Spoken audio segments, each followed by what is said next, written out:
So the gentleman who will be speaking to you today and answering your questions, he's got over 20 years of experience in finance. He is a branch manager at the Twinsburg location of Huntington National Bank, and his name is Mr. Richard Farmer. So I'm going to bring Richard to the stage and let him take over.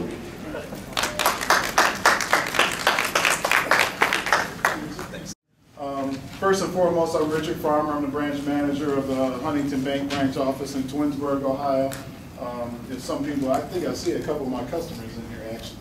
But yeah, so if you're out that way, make sure you stop in and say hi, okay?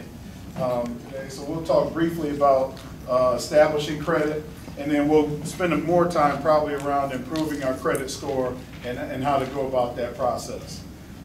So let's start out by establishing credit, okay? And a lot of people aren't aware of how do I get started. Okay, so there are some things in place that you can do. First and foremost, you can get what's called a secured credit card. Okay, a secured credit card is something where you would actually go in, at a bank, particular financial institution, give them $500, and they would give you a credit card or a line of credit for $500.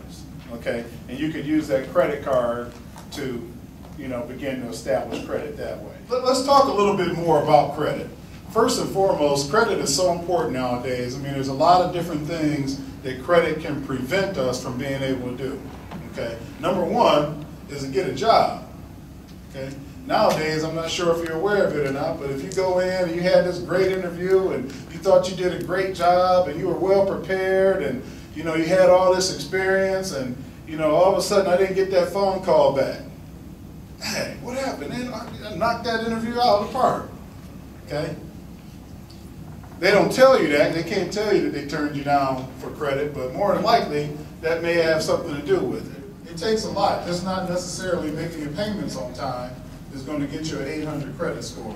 A lot of that has to do with history, the number of lines of credit that you have as well, too. To be honest with you, to get over an 800 credit score, you obviously had to make your payments on time, but you also need about 16 to 20 lines of credit to get up over 800. Yeah, it's pretty difficult to do. Okay, 16 to 20 lines of credit to get a credit score of 800 or higher.